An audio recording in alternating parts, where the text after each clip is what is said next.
Everyone called me a freeloader and a gold-digging social climber just because I eat what childhood sweetheart buys, drink what childhood sweetheart buys, and even feel possessive about her money. I didn't care.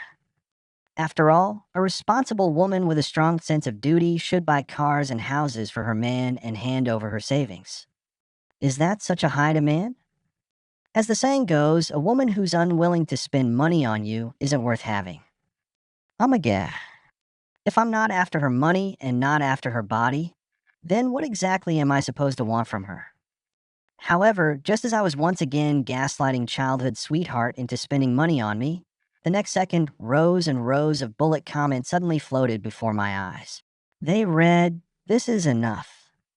The vicious male supporting role is gaslighting the female lead again. Female lead, wake up. Spending money on a man will doom you for life." She looked at me and said indignantly, "Then why isn't it you spending money on me?" I smiled.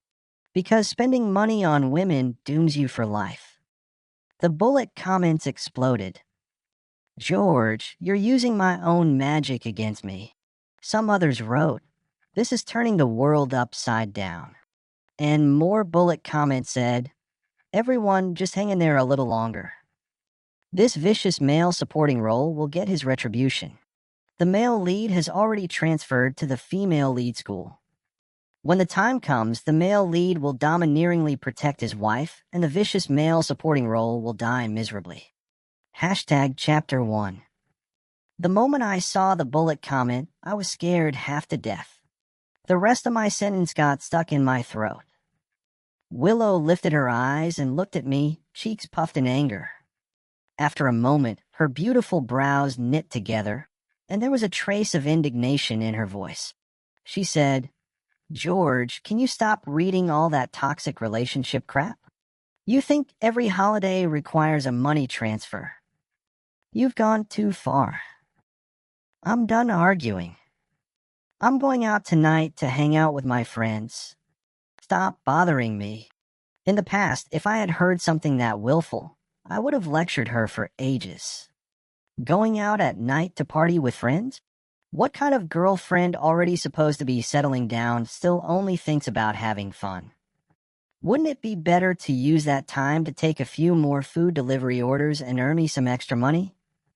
If she doesn't work hard now, how is she supposed to come up with the $388,000 bride price to marry me in the future?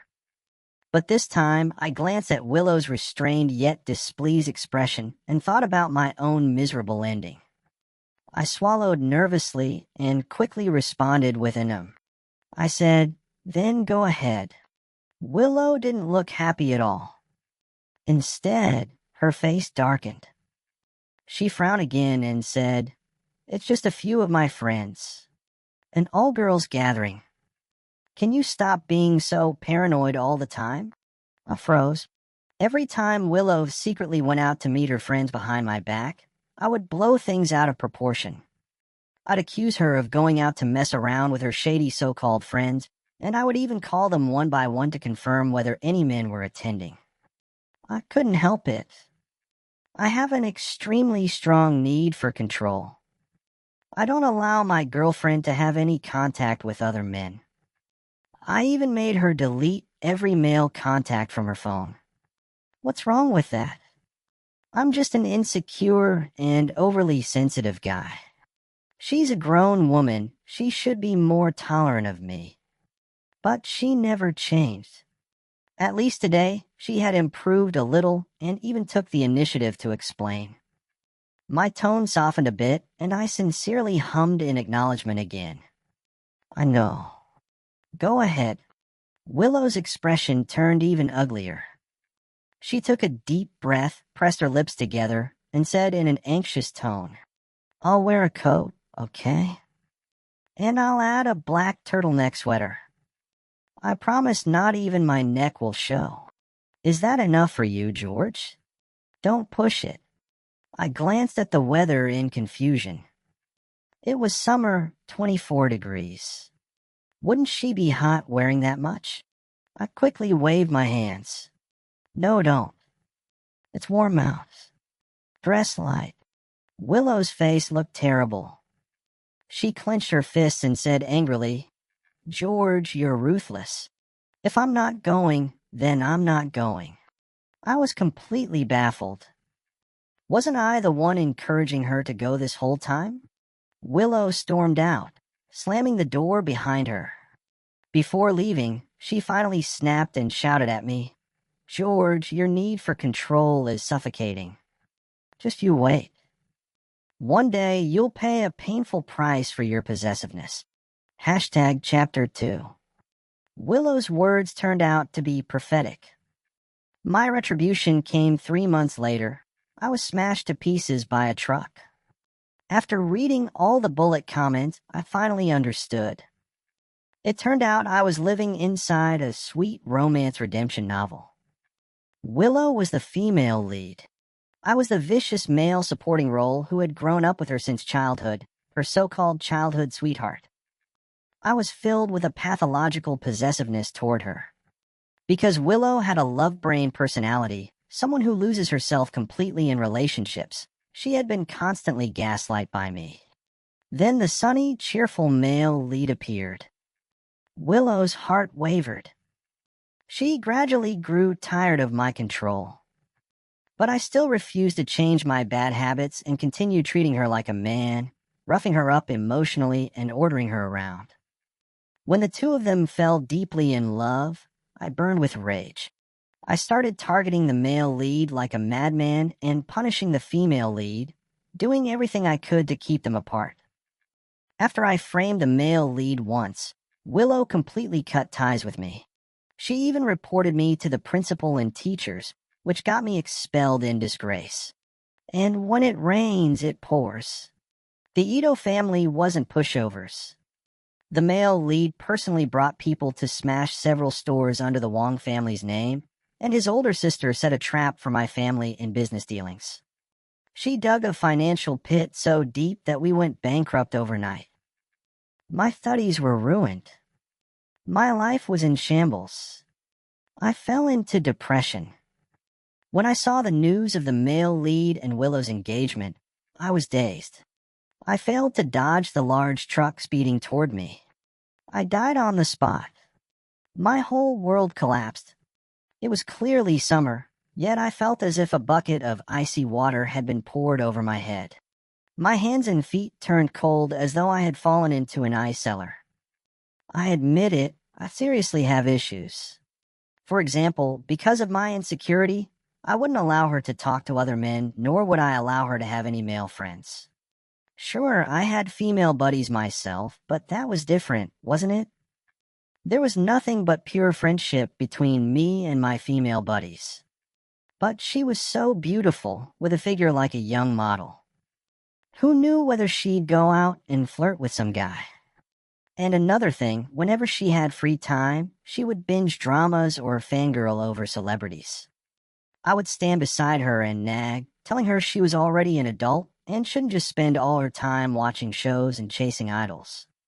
In a relationship, companionship is the most important thing. She should spend more time gaming with me. Some people said I just couldn't stand seeing her happy, that I always had to find something to make her do. But I never demanded that she be some virtuous housewife. I'm not traditional like that. Just like those strong, independent women always say, being a virtuous wife is self-sacrificing.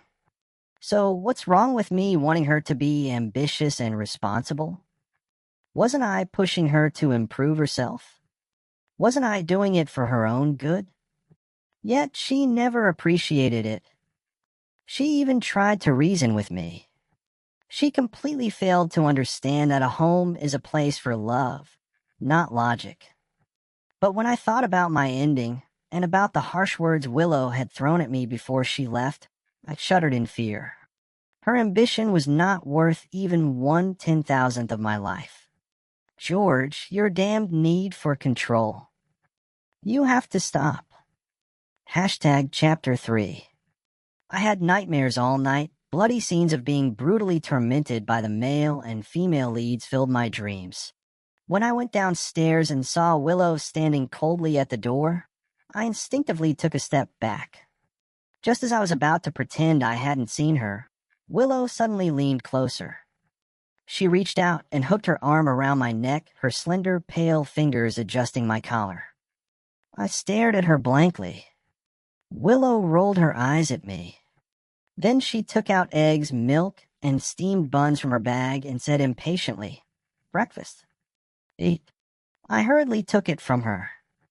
Out of the corner of my eye, I saw Willow unzip her jacket.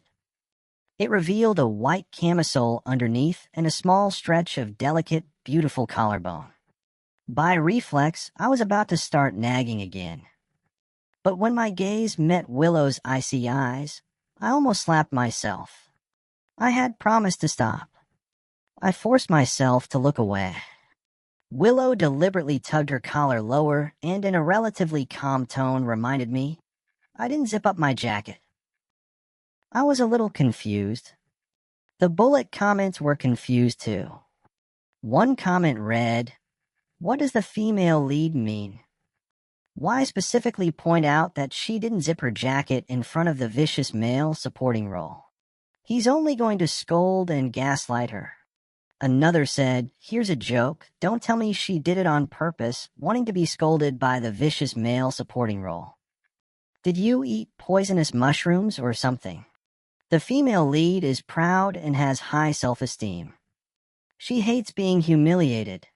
She must be dissatisfied with his control, but doesn't want to say it outright because of their history, so she's subtly warning him not to interfere." I see. I quickly said, "It's okay. You don't have to zip it up from now on." Willow's expression instantly darkened. She let out a cold snort, flustered and furious, anger mixed with grievance. She said, "George, it's been a whole night already. You're a grown man. Can you stop stirring up drama like this?" She continued, "You control my body every single day. You won't even let me show my ankles. If we hadn't grown up together, I would have been sick of you long ago." I felt wronged. First of all, how could she use the phrase stirring up drama to invalidate the legitimacy of a man's emotional expression? Secondly, I really wasn't being sarcastic. I opened my mouth to explain that I didn't mean anything else by it, but all I saw was Willow's angry figure walking away. The breakfast in my hand suddenly tasted like nothing, impossible to swallow. Her eyes were red at the corners from anger. When I got to class, I overheard her complaining about me to her friend, bad-mouthing me behind my back. She said, "You have no idea how twisted he is. He forces me to buy him gifts on holidays. After school, I have to deliver food orders, and he even forbids me from talking to boys. He doesn't care about my feelings at all." Her friend replied, "What a scummy guy. What exactly do you even like about him?" Willow pressed her lips together and said, "In other aspects, he's fine. He doesn't smoke or drink, and he cooks pretty well." Her friend shot back, "Sis, can you stop being so love-brained? Is not smoking, not drinking, and knowing how to cook that rare? Maybe such men are hard to find, but which girl can't do those things? At the end of the day, even the most outstanding man is just an average woman." But the very next second, a boy interjected, "Are you all losing your minds this early in the morning? Aren't there plenty of girls who pressure guys to work hard and demand grand romantic gestures on holidays? If it's a man doing it, he's despicable. But when it's a woman, sure enough, even the most despicable men are nothing more than ordinary women." Willow rolled her eyes at him and said, Yeah, the incel is already crying in a panic." Then she ignored him and continued talking to her friend. "This time I absolutely won't agree to him. I'm going to stand up to him and stay away from him." Suddenly, one of her close friends came up with an idea for Willow. Chapter 4. "Willow, that transfer student Makoto came to the party yesterday. He's a rich second gen and handsome too. Since you're going to distance yourself from George anyway, why not sit with Makoto?" Willow frowned and fell into thought. The bullet comments erupted in cheers. The male lead has finally appeared. Sweet romance incoming. This is where the vicious male supporting role starts disliking the male lead, right? He'll try everything to keep them apart, but the female lead will slowly fall for him anyway. In the end, she'll take the initiative to sit with a male lead, and they'll show off their love in every possible way, making the vicious male supporting role look like a total clown. I lowered my eyes and thought, sooner or later, Willow and Makoto would become seatmates. Rather than be forced away, I might as well take the initiative. At least that way, Willow wouldn't hate me even more. I walked up to Willow. She gave a careless snort and said, "George, you heard that, right? I have plenty of options. You're not important. You'd better behave and stop controlling me. Otherwise," but in the very next second, Willow's expression changed drastically. I hadn't had the appetite to eat breakfast. Suddenly, my blood sugar dropped. My legs gave out and I crashed to the floor. In my hazy state, I heard Willow's remorseful voice. "George, I was wrong. Don't scare me." When I opened my eyes in the infirmary, Willow was sitting by my bedside. There were dark circles under her eyes, and her pale face looked exhausted. She pinched my arm hard. Biting her lower lip, anxious and angry, she said, "George, you're awful.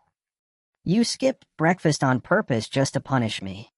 Do you even know that hypoglycemia can kill someone? I'm not going to let you manipulate me with such vicious, low, disgusting tactics."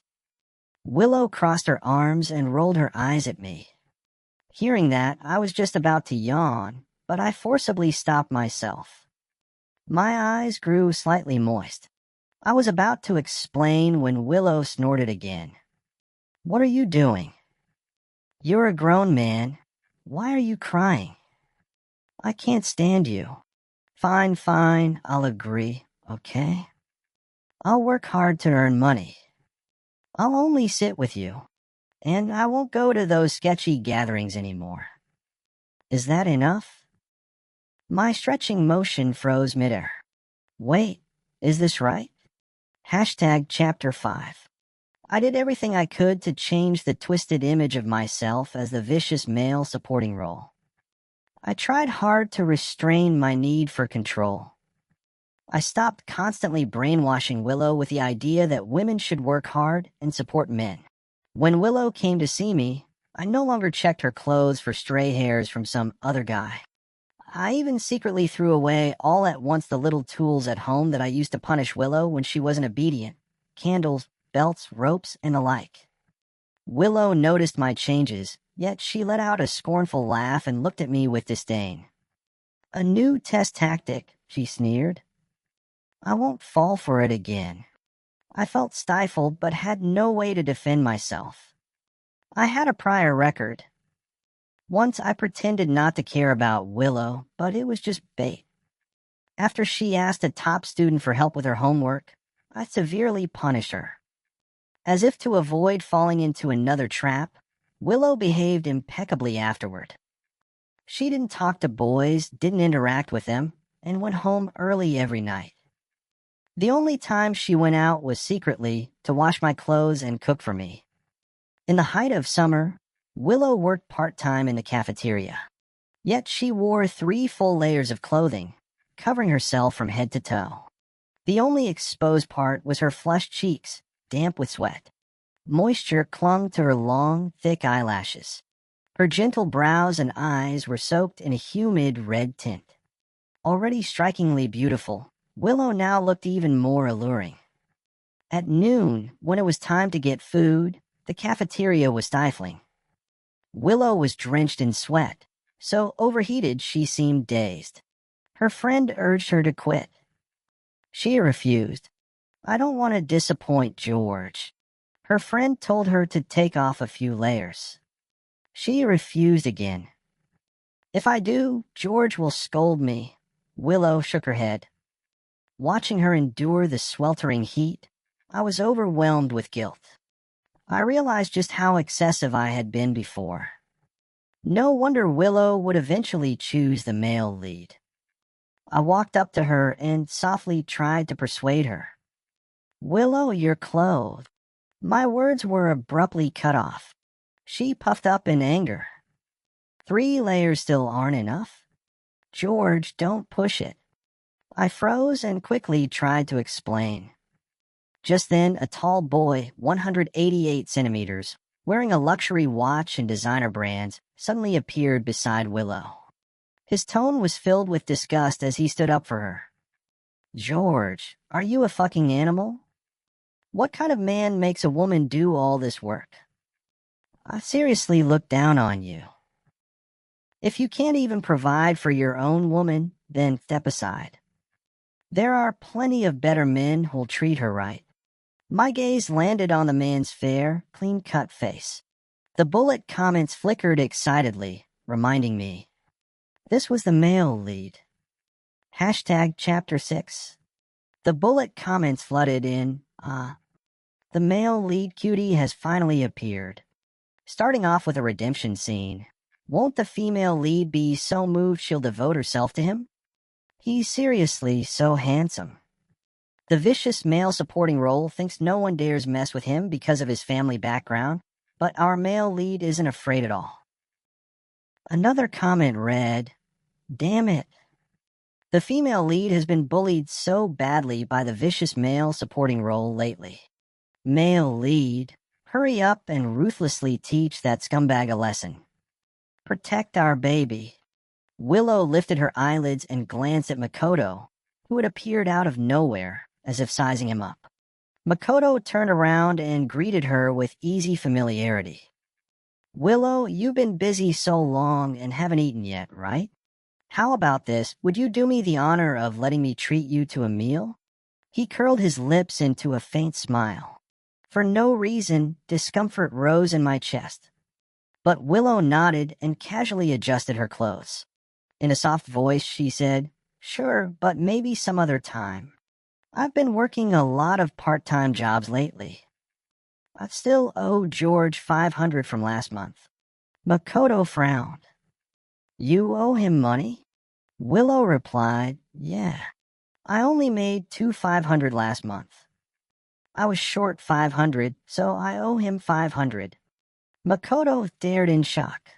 You earned less money, so that means you owe him? Willow nodded, her expression serious. Of course. He told me that the money I earned for him is his money. Since it's his money, if I didn't earn enough, doesn't that mean I owe him? A bullet comment flashed by. Bro, which philosopher did this quote come from? Makoto's brows knitted tightly. He looked at me, grinding his teeth. What the hell is this? You're seriously a beast. Anger surged up in me instantly. I took a deep breath and looked at Willow, speaking word by word. I will never force you to be ambitious again. If you want to lie flat and slack off, that's your choice. Willow froze for a moment. Then she pouted. I just talked to a guy for a second. He only invited me to eat. Was that really necessary? Forget it. I just won't go, okay? After saying that, she turned to Makoto, her expression cooling. My husband is upset. Forget the treat. You should go. Makoto shot me a vicious glare, clenched his fists unwillingly, and left resentfully. Willow threw herself into my arms, rubbing against me, her voice tinged with a hint of coquettish sweetness. You're so domineering. I just spoke to a boy, and you got this angry. I pressed a hand to my forehead, a headache forming. Hashtag Chapter 7. No matter how much I explained or tried to clarify, Willow believed I was testing her. So I stopped interfering with her altogether. Yet Willow did the opposite of what I expected. She restrained herself, worked hard exactly as I used to demand, and kept herself strictly proper. If this had been before, I would have laughed in satisfaction, pleased that I had finally trained her well. But now I felt restless, as if a sword of Damocles were hanging over my head at all times.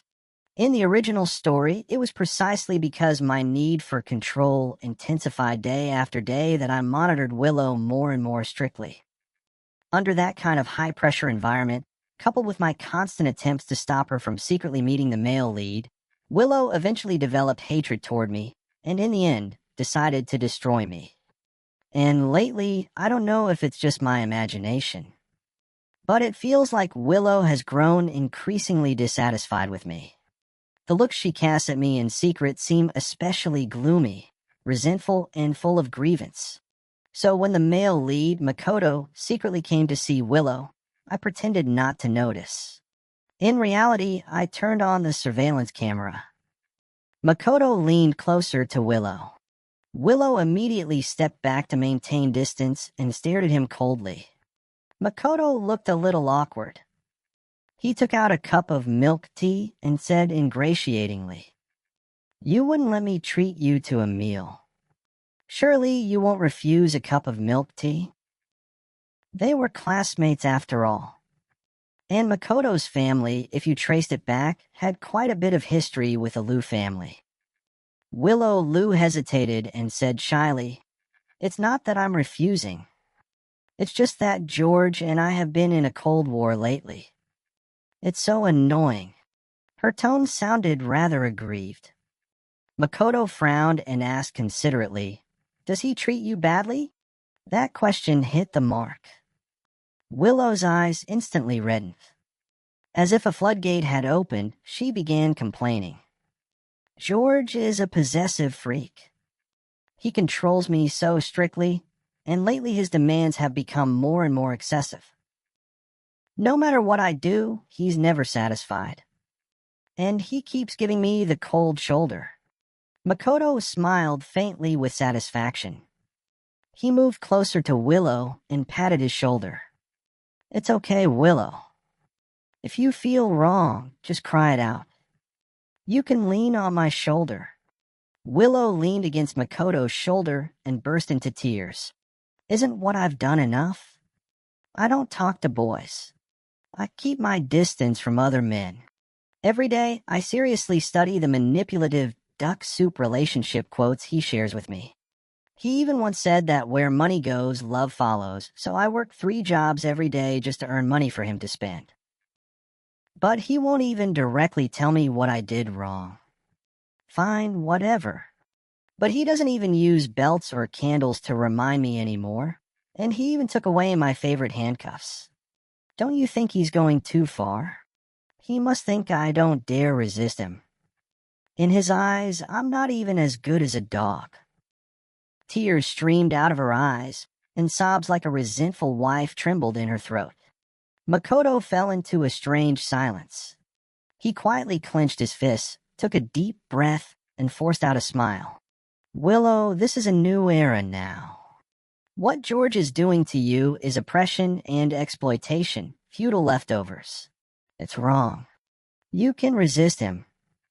You don't have to endure his bullying." Willow lifted her eyes blankly, as if she had never heard such words before. The bullet comments flickered rapidly. Some bullet comments read, "Oh my God, it's the redemption-type male lead, we're saved." Others commented, "So touching." The female lead lived to 20, and finally someone woke her up. She can finally resist the vicious male supporting role's twisted exploitation. From this moment on, she truly realizes that demanding others spend money on him in the name of love, making them support him, that's oppression and exploitation. That's gaslighting. However, there were also bullet comments that said, "Well, so you people do know that's called oppression and exploitation." Makoto wrapped one arm around Willow's shoulder tenderly and held her hand with the other, speaking in an encouraging tone. "Willow, fight back. Tell him loudly, you're a person, you don't want to be his dog. Don't worry, I'll be your strongest support." Willow hesitated. Makoto looked confused and cautiously probed. "George treats you like that? You're not actually thinking of being his dog, are you?" Chapter 8. Everyone in school knew that what Willow hated most was being disciplined day after day by me, her childhood sweetheart. She once said if she could escape my control, she would rather die. So without hesitation, she replied to Makoto, "Do I look like some cheap, pathetic person to you?" "You're right. This is a new era." George can't control me. I'm going to resist. But the moment she finished speaking, Willow suddenly shifted her tone. Her voice dropped, troubled and distressed. She said, "But you don't understand. George's possessiveness toward me is very strong. If I resist, he definitely won't agree. He might even punish me, scold me, choke me, or lock me in a basement with chains." Willow's face looked sorrowful, yet the rising tone at the end of her words carried an odd excitement. Her body trembled slightly. Makoto didn't notice. He let out a cold laugh, suppressing the vicious glint in his eyes, and said confidently, "Leave George to me. He won't dare compete with me." Makoto brought Willow to confront me, looking completely assured of victory. He stood over me and lectured righteously. "George, you have no right to order Willow around. She's a person, not your property." Willow nodded as well. "George," Makoto said, "this is a new era. You have no right to control me. And I've figured it out too. Why should a woman support a man? Why should a woman earn money for a man to spend?" Makoto chimed in, "A parasite like you is rare. Aren't you ashamed to live off a woman's money?" I replied calmly, "Not ashamed. I'm a modern independent man." He frowned. "What does that mean?" I answered, "Because being an independent man doesn't mean independently earning money." The bullet comments exploded instantly. The entire screen filled with lines like, "Defeat magic with magic," and "Willow looks as helpless as a man." Willow bit her lip. "George, can you stop being unreasonable? I'm telling you, if you don't want to break up, then you're not allowed to. Break up." I cut her off calmly. Willow and Makoto both froze. No one knew that inside I was laughing like crazy. The thing that had troubled me for so long was solved by Makoto in just a few sentences. If I'd known it would be this easy, the male lead should have shown up sooner. Makoto looked at me suspiciously. "George, are you really agreeing to break up with her and set her free?" I nodded eagerly. "I'm about to lose my life. What do I need her money for? What's the point of having money if I won't live long enough to spend it? I can absolutely let go." Willow stared at me in disbelief, still clinging to a sliver of hope. "Are you deliberately speaking in reverse?" I shook my head seriously and explained, "No. I've actually reflected on myself. For me to say things like that before, I was truly shameless. Playing both sides, wanting it all. I was too money-obsessed. How could I be so lacking in self-respect?" The bullet comments buzzed instantly, throwing himself into the game like this. Legendary self-destruct move. Respect. But I really had reflected. Since she despised me, I should let her go. Yet Willow's fist clenched tightly. She bit her lower lip so hard it nearly broke, and her eyes turned bloodshot. It was a little scary. I instinctively shrank my neck. After a long moment, Willow let out a cold laugh. Her voice was icy with mockery. "You'd better mean what you say. Don't control me ever again. You have no idea before you tried to control everything." It was really annoying. Although I knew the truth, when I actually heard it, my eyes somewhat wanted to pee. Chapter 9. Willow and I completely fell out. With her sudden liberation, Willow no longer had to follow my rules. She could dress lightly, attend parties, and talk to boys. But the person she interacted with most was still Makoto. Every day, I could learn about the progress of their relationship through the bullet comments. Some comments said, "Makoto is so gentle. Not only does he not control the female lead, he even encourages her to talk more with classmates. She'll be out of the vicious male supporting role shadow in no time." Drooling. With a male lead support, she finally dares to buy herself cosmetics and sexy little dresses. Wow, that figure, absolutely top tier. Others added, just saying with looks like hers, no wonder the vicious male supporting role kept such a tight leash on her. But she's destined to belong to the male lead. No use coveting her. I really lost my temper just a little. First, because the bullet comments kept tearing one down to hype the other. Second, because Willow was spending all her money on herself now. With no more financial benefits flowing my way, I buzzed with irritation like a mosquito that couldn't find blood. I couldn't help but grumble. After enduring hardship with her all these years, was my sincerity really going to be thrown away like this? Forget it. If it comes to that, I'll just marry someone rich. While muttering curses under my breath, I accidentally bumped into someone.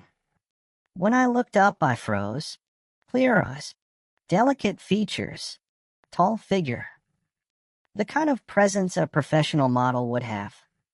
Then my gaze dropped to her plain, outdated outfit. The top was loose, sagging, and covered in pilling. The skirt was wrinkled and sloppy. I frowned deeply, disgust written all over my face. That twisted, warped mindset of mine surged up again. Dressed like that, clearly some broke nobody. Guys, who gets this? How do you politely let a woman know that if she has no money, she shouldn't come near me? And she just happened to bump into me. Obviously trying to fall into my arms and take advantage of me. Isn't that sexual harassment? What a turnoff.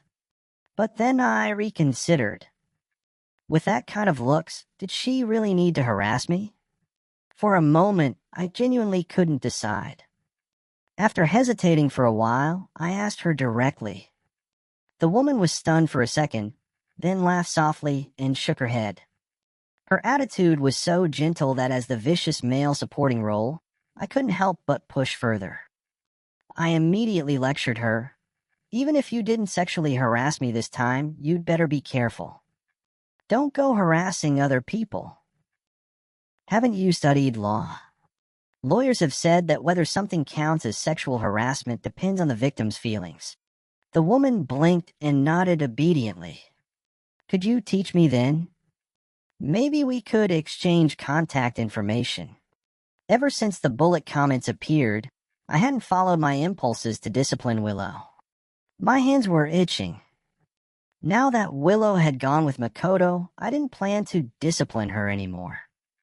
Training someone else wasn't a bad idea. Without hesitation, I exchanged messaging app contact with her. A message popped up on my phone. Handsome, my name is Anna. I curled my lip. Calling me handsome right away. She's obviously trying to seduce me. Hashtag Chapter 10. Once I started educating Anna, I got completely carried away, ruthless and fully immersed. Willow was tossed to the back of my mind. Turns out, the secret to getting over someone is finding someone else. When Willow appeared in front of me again, she was holding Makoto's hand. As if on purpose, she was wearing a black off-shoulder bodycon dress that day. One shoulder was exposed, her beautiful curves fully revealed under the sunlight. In the past, I would have started nagging the moment I saw her.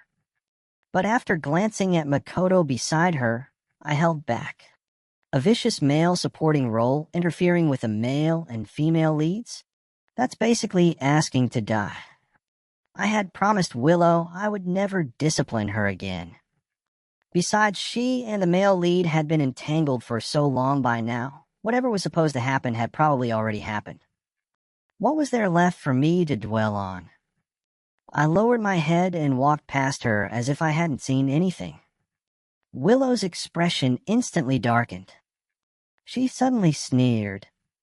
George, you've become well-behaved lately. If you had been this sensible before, how could I possibly have left you? Willow hated me. That was an undeniable fact. Makoto shot me a resentful glare. Then, for some reason, he tilted his head slightly, as if showing off. George, Willow, and I are together now. You're not so petty that you can't even congratulate us, right? My expression turned cold. I had endured hardship with Willow for over 10 years. Makoto got her in just a few weeks. If I said I wasn't angry, that would be a lie. I looked at Willow. She suddenly straightened up. Her expression shifted from irritation to calm anticipation, as if she were waiting for me to explode like a clown, lose my temper, fight Makoto, and try to reclaim her as if she were property. But suddenly, I didn't feel angry anymore. What's the point? I'm tired. My indifference seemed to irritate Willow. She pressed her lips together, then, as if acting out of spite, threw herself into Makoto's arms and embraced him intimately. Makoto looked flattered and immediately wrapped his arm around her, shooting me a smug glance. Willow lifted her head to look at me, only to realize that my gaze was fixed straight ahead at her chest. Confused, she followed my line of sight downward. Her neckline had shifted slightly open, accidentally revealing a small patch of pale skin. Willow's face turned instantly panicked, helpless, alarmed. Because of my former, almost pathological need for control, behavior like this in the past would have led to the harshest punishment. No matter how bold she once was, she had never dared to provoke me like this. Makoto seemed to notice her unease, but he simply continued playing the perfect warm-hearted male lead, encouraging and praising her as usual. Be more confident. You look sexy like this. I like it. I raised an eyebrow, completely indifferent. If you like it so much, then look as much as you want. The anxious tension on Willow's face drained instantly of all color, turning deathly pale. Chapter 11. Willow looked up at me in disbelief. She opened her mouth, but her voice came out strained and hoarse. George, what did you just say? I looked at her in confusion.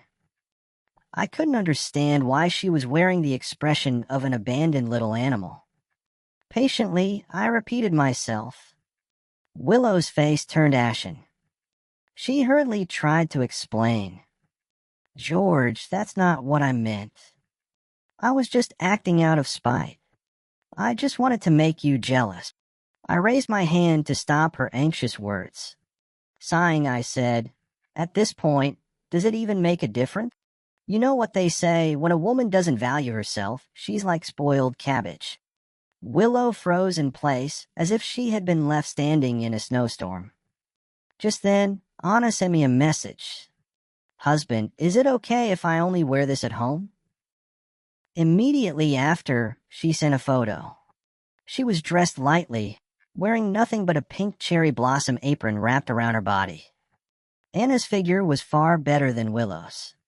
The apron looked one size too small on her, barely covering anything, as though certain parts were about to spill out from underneath it. I felt my irritation spike. My fingers flew across the keyboard. If someone sees you dressed like that, what then? Absolutely not. Take it off right now. Anna replied with a pitiful little oh. She added, If you're not here, I'm wearing it like this. Unless you come back immediately. I took a deep breath and immediately turned to leave. Damn it.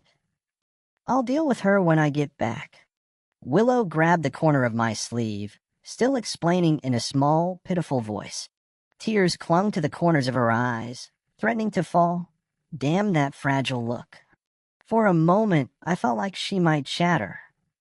In the past, whenever I was about to punish her harshly, Willow would put on exactly this expression.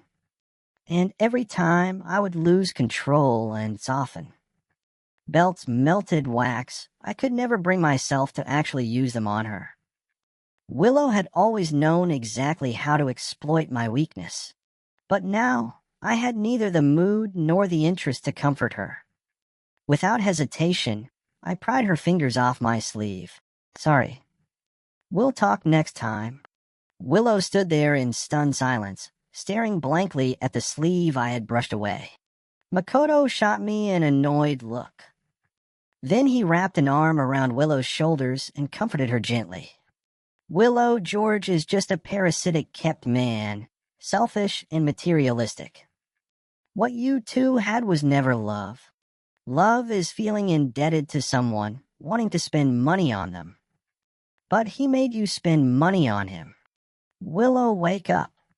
Look forward. You still have me. I'll protect you for the rest of your life.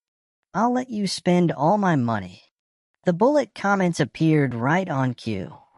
Some of them read, being love-brained is a man's best dowry.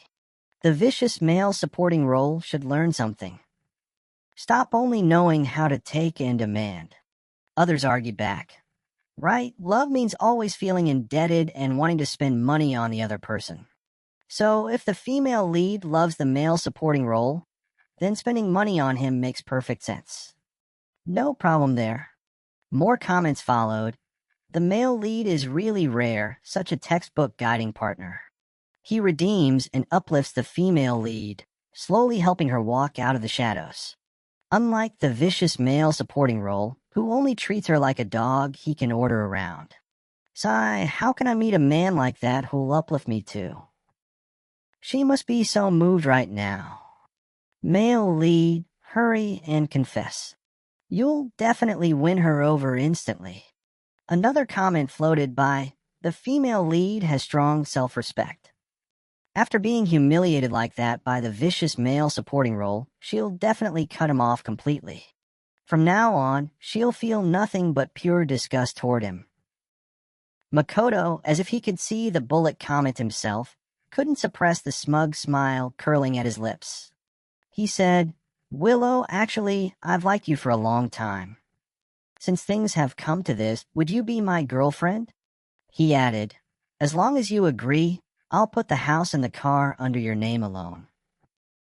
To be honest, if we were being precise, although Makoto's family background was good, his family was strict with him. His personal finances weren't generous at all. He looked well off, but he was actually rather tight on money. That was why, in the original story, I had dared to target him again and again. Willow stared at Makoto coldly. Makoto was startled and forced out an awkward smile. What's wrong, Willow? He's just a kept man living off you. There's no need to hold on to him like this. Willow suddenly let out a soft laugh.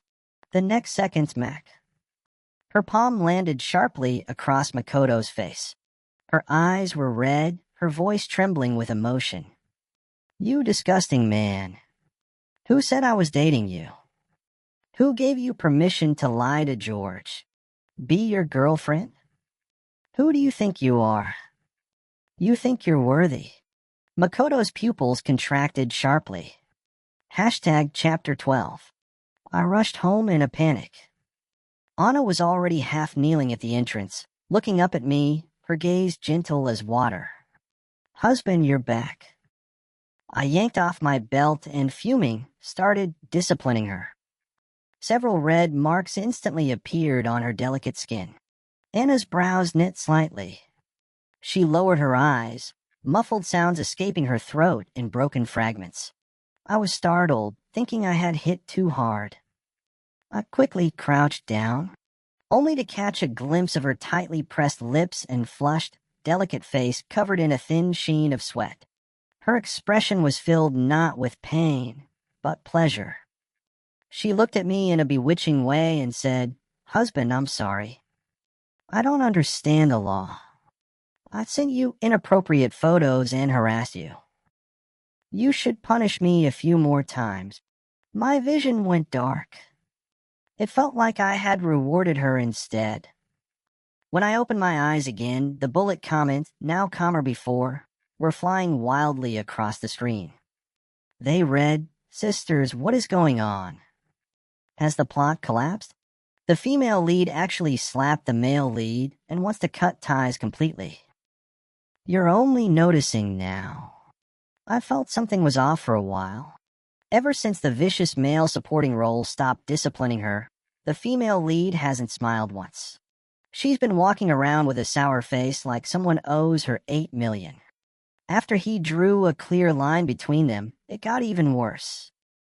To be blunt, she looks like a resentful wife abandoned by her husband. I don't care about the rest, but I just left to check another channel for 2 days. How did the vicious male supporting role end up hooking up with the male lead's cousin? That's the real, clear-headed, powerful female lead, the Sioux family's eldest princess. How did she get written into this setting? Has this world gone insane? My eyes locked onto that last comment. Then I slowly looked at Anna's face as she knelt before me. She's the male lead's cousin. In the original story, she was the one who set up my family and caused us to go bankrupt overnight. I felt like the sky was collapsing.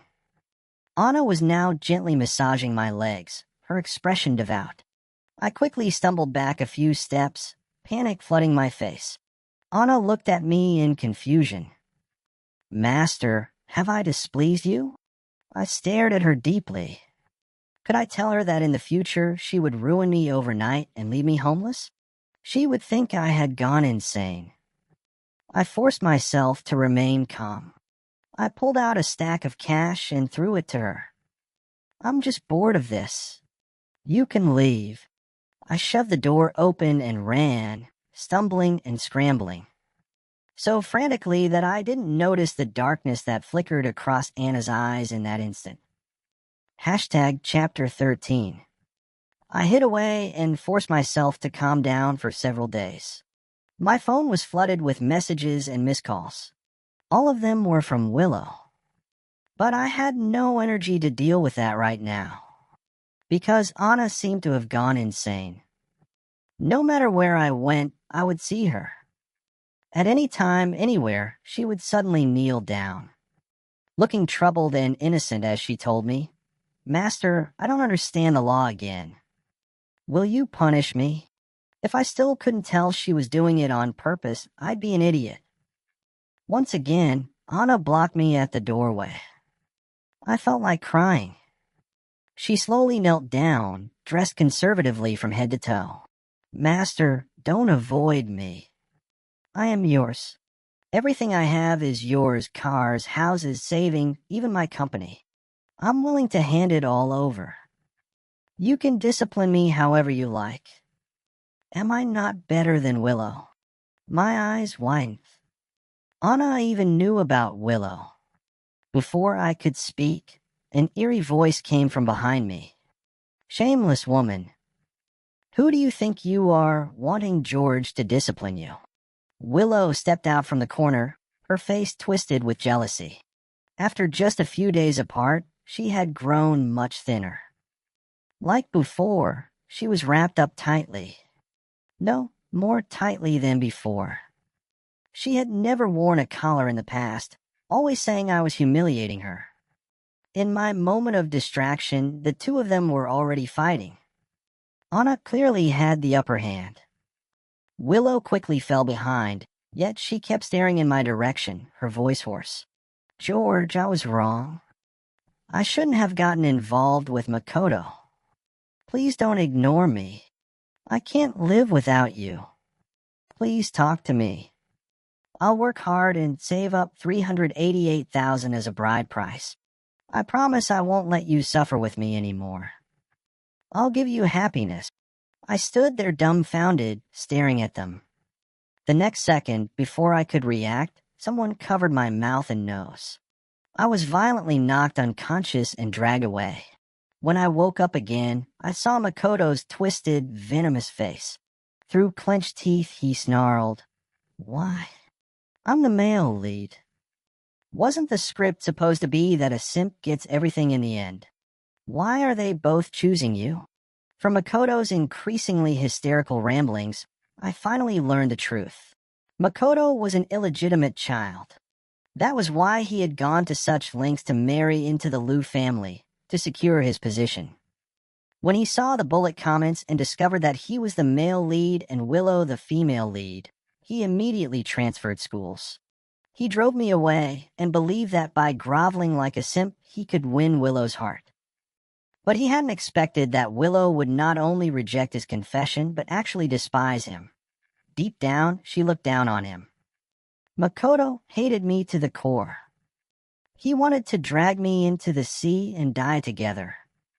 As we plunged into the water, two figures jumped in at the same time, desperately swimming toward me. Through the blur, I saw the desperate, agonized expressions on Willow's and Anna's faces.